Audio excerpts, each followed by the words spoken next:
Good morning, it's Audrey here.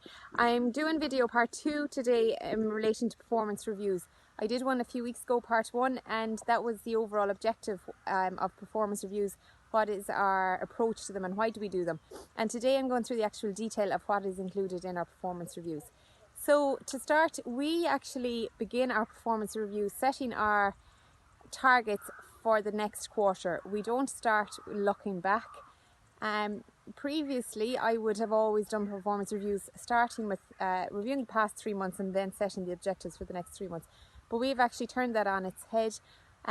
We are going to try it. We have tried it for the last quarter and it has worked. And our reason is that we want to get into the mindset of moving forward, working forward, setting objectives, rather than starting the meeting looking backwards. It's really important that you look back and review objectives, but it's not, for us, the most important thing. The most important thing is getting our head into the next 3 months. So that's why we start with the future. We set 3 to 5 KPIs. So KPI stands for key performance indicators. And this is why we only set 3 to 5, because they're the key aspects of the next 3 months. Not every aspect, just the real key ones. We set a goal and we monitor it on a traffic light system. So that means that we say this is the goal, but a super green is where you really exceeded the expectation and this is the measure. Green is this, yellow is this measure, and red is this measure. The reason that we do that is that when we come to review it after the 3 months, that it's quite visual. So if you get all greens, the figure will be highlighted in green. So visually you'll be able to see lots of greens or a few reds or lots of reds, and it's a lot easier and quicker message for everybody to process. So that's how we set our measures.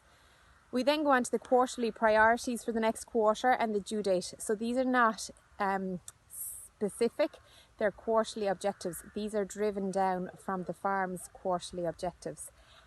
There will be, so we say 3 to 5 again. The majority of them will be driven down from the farm objectives that were set in the quarterly meeting, but everybody also has some of their own personal quarterly objectives that they want to reach.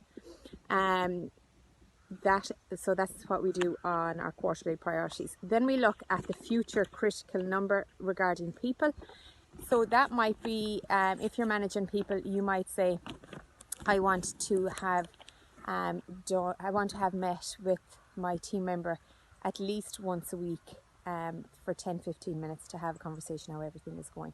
So but pick the most critical number. What do you think is going to excel and your performance in the next quarter? And then we also look at the future, a critical number regarding a process. Again, we use a traffic light system so that when we're going back reviewing it, it's quite visual. Then we look at the future and we ask our team members what do they want from the future and what development and training they need to get there. And then we move on to reviewing our past performance. So it's a repeat of what we've just gone through. We review the KPIs. In a previous video, I said there should be no surprises in a performance review. Information needs to be shared beforehand. Information, numbers, statistics, whatever it is, needs to be shared beforehand so that people can get their head around it and understand why did they perform at that level, or be prepared. Everybody should be prepared. And I would say that reviewing the past performance, the rule of 80% of the talking is done by the employee and 20% by the employer. So the employer should be, yeah, I agree with that, or I actually would challenge that. So then we would review the quarterly priorities, review how you get on with your critical number of people, critical number on the process, and then we come on to competencies framework. I'm going to do another video on competencies framework because we don't actually use job descriptions, but we do use competency framework.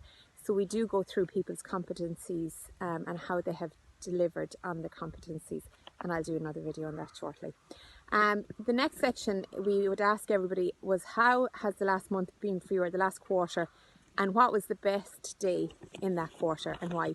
And then the next section is, what was the worst day and why?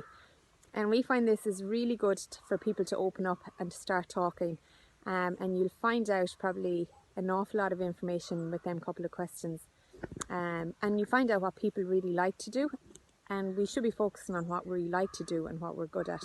And if somebody really doesn't like a job, we need to understand why. Is it a training issue? What is it? Do they not have the right tools? What is the reason? Why was it so bad? so that we can try and rectify that situation. Then we go on to feedback. So we would ask for two-way feedback. So we would ask the employee for feedback on us and on the farm. It's really important to try and stay quiet at this stage and not come up with, well, the reason for that is, or the reason, you know, we do it that way. You need to let the people talk, and if there is a silence, let the silence hang, and people will generally come back with some feedback, and then you give your feedback and you conclude the meeting with how you, well, we actually do a rating, and the rating is based on the competency framework. So you would agree on the rating, and then you would sign off with the meeting at that stage. I hope that was of help. I'm happy to share this document with anybody, but like I said, everybody might work differently with different documents. So I'd say the most important thing for me is that you find your performance review is of value and you're doing it to a style that suits your farm. Okay, thank you.